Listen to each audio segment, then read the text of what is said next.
Right, so I'm back for this one because Jay's busy. I'm sitting in my back garden on my porno couch. Bearded Gangbang 5, available soon on OnlyFans. Of course, that's not true. Social distancing and all that. Just got to shout words of encouragement to the guy that jerks off at the back of my back garden. We're not in lockdown anymore. We don't really know where we are, do we? I don't think anybody does. So what we've decided to do... Oh, here comes the cat. I should do an OnlyFans for the cat, shouldn't I? What we're doing is we're switching up, and we're going to be talking to people in countries and areas where the lockdown has already been lifted to one degree or another, so we can get a little bit of an idea as to what's going to happen in the future. We're hurtling towards the days of the socially distanced mosh pit, which I can't imagine being particularly fun. Now I get to do something pretty cool, because I'm actually interviewing somebody whose music I've been a big fan of for a long time. So, introducing Joe from Piss and Razors.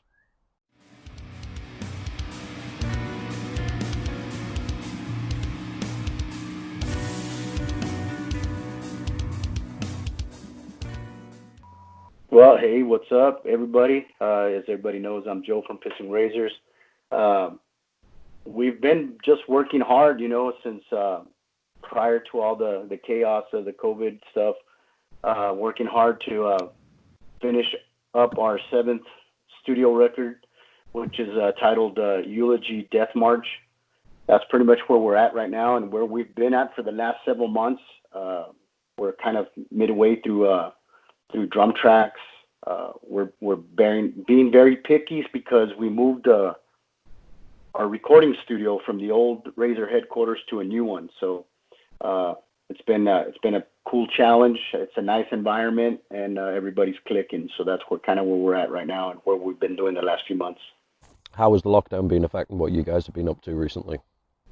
As far as creatively, I don't think it affected me personally because I was still writing lyrics to most of the songs that we had already done prior to the lockdown. So I was kind of focusing on arrangements and whatnot. And if things weren't right, then I would kind of restart my process. And I'm sure the guys were doing the same thing. Some of the guys were tightening up their chops on their own. I don't think, speaking for myself, that it hindered anything. I think it probably made me focus a little bit more. I mean, besides having to go to work, I think it made me focus a little bit more on what I was gonna be able to project.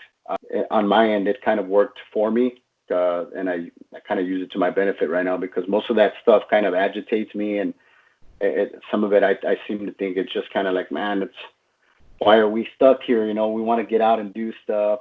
What do you think about the prospect of socially distanced gigs? Do you think that the music industry is ever going to recover from what's happened to it? I have not seen bands play anywhere, or even mentioned that they are playing. I know some venues are announcing that they have shows in the upcoming months, like maybe starting in August, September. But for the most part, no shows have been announced. No shows have played. Bars have opened, but I've seen them very empty, only because I think people are still a little afraid to actually venture out and potentially expose themselves to maybe whatever's out there. I've gone to places where you go eat, and it's just the small circle of friends, the people that that you can per se trust, and hey, I know you're doing the right thing. But it's not the same as like being in a bar. I was kind of hoping to kind of do that this coming weekend to try to kind of just get a feel of how it's going to be. But I'm kind of still worried about having to be there when there's a lot of people.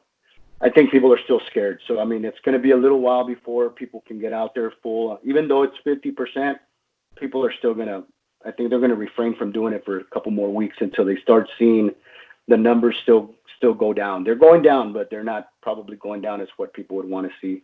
Kind of things are kind of evolving at this moment. I think maybe we'll have partial crowds, mosh pit style stuff like before. But yeah, they're going to have, I think most venues are going to have a little different way of doing things. And I still think the people are going to be a little bit more careful as to the distance of somebody, coughing, sneezing, somebody touching you that you don't know, kind of, that's going to be a little bit more of you'll see a little bit more of that. Will it eventually kind of all go away? I think so. I mean, just like anything else, these people are working super hard, I'm sure, for a cure, for a vaccine. Um, People are not just, letting this go down and not worry about it anymore. Just you're still going to have those people that are going to be like, you know what, we just got to live. You got to live. You can't be afraid of it. I mean, and it's a true motto. You can't be afraid of living. You know what I mean? We all have a time and a place where we're going to come and go, and some people are just they want to just reap that right now. I'm here for the now, and I'll see how it happens tomorrow. So, but there's others that actually really look into it and say, you know what, I'm going to be super careful because I want to be here for tomorrow. Yeah. So it's going to be a 50-50 for sure, but we probably won't see a big change until sometime way after 2021 and the latter part of the year, I would say. We got to keep it alive. These guys that work for a living in that industry, all our sound guys, all our road tech guys, all our crews that that are there from A to Z, those guys are struggling too because obviously we know a lot of them, you and me personally, and it changed the game. So we need to, if we can support them in any way, cause that they have. Like I know there's a lot of fundraisers for those guys. There's might be some programs for those guys. Let's get on it. Let's support everybody. It's not just the bands. It's everybody that's involved. From, like I said, from A to Z. We got to get this going. We got to pick it back up and like it never happened. How do you think the whole thing's been dealt with? Without being there and knowing exactly what it is that had to be done on an emergency level, I would say maybe we could have been told a little sooner. I think people knew about it a lot sooner. I mean, I think reports were back into like December and January. And if that was the case, then I think we should have been aware from the health, like World Health Department or these health departments that are heading all these things. We should have been advised and say, hey, you know what, prepare for this, start doing this, instead of kind of waiting to the end when it's already like right here. And here I was sitting there watching the news, and from one day to the next, it's like, hey, look, it's this bad. You need to shut your doors, and people's livelihoods went out the window like that in a blink of an eye. So speaking on that, I would say that everything as far as decisions making without being there and knowing what it is that had to be done, I would just say that if we would have had a heads up a lot sooner, I think we'd probably be in a better position right now. It was a hit to the face. It was an initial blast, but they were, as days kind of went on, they were like, look, we know it's abrupt, but just be with us and we're going to help you along the way. And I've seen that. I've heard of it. I know a lot of bar owners here and guys that run venues. Some of them don't agree how it went down, and that goes back to what I was saying. I think if a heads up would have been given a lot sooner, then they probably have a different outlook as far as what they think of the whole thing. But I think they were assisted properly, and I think they're probably even getting a little better now. There's a lot of crazy theories kicking about, 5G, TikTok being used by Russian spies and that kind of stuff. Everything's gone a little bit crazy since all this has kicked off. Have you heard anything that's, kind of really made you kind of smile or go, what the fuck? The obvious, that it was some sort of a chemical kind of warfare, you know what I mean, like that. I mean, is it possible? Absolutely, but it wouldn't make any sense because if a country wants to do that to us, they're gonna do it and they're gonna wipe us out. Yeah. Why prolong it? I mean, is torture something that people would like to see? If you're there for that mission, absolutely. Then torture is, if you hate that person that much, then you're gonna be like, yeah, or that country, then you're gonna try to torture them. But I mean, I haven't seen anything that crazy.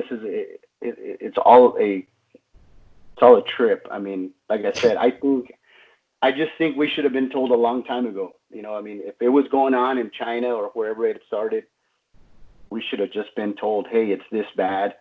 Get ready because it can happen. You need to start doing this and this and this and this. And I can almost guarantee we would have lost some people. I mean, guaranteed. And we still are. And that's the sad part. We're losing good people. We're losing good businesses. The finances are going out the window. it's changed a lot of things. But if we would have just been given a heads up, I think we would have been able to hold on to a little bit more, and some of those people would have had a better fighting chance for survival.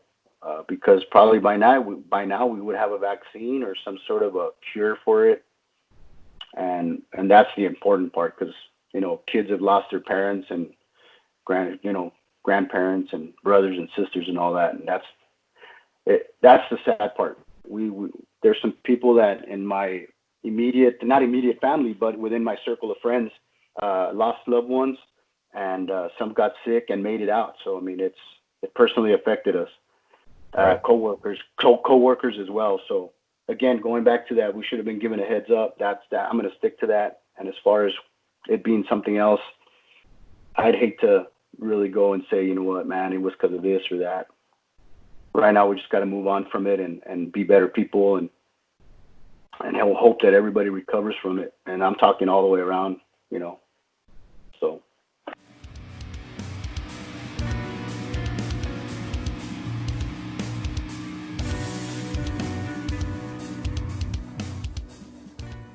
Being interrupted by a massive dog. Are you getting up? You can get up. Come on then.